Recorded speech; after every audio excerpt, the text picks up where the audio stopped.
నీతి కొరకు ఆకలి దప్పులు గనవారు ధన్యులు. మనకైతే అనుదిన ఆహారం అనుగ్రహింపబడుతుంది.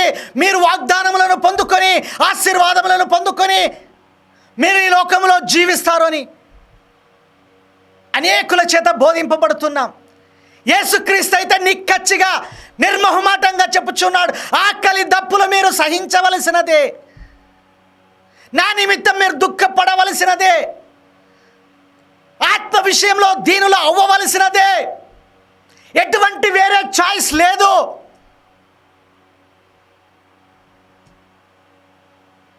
ఇంపైన మాటలు, ఇంపైన బోధలు వినాలనుకున్నారా?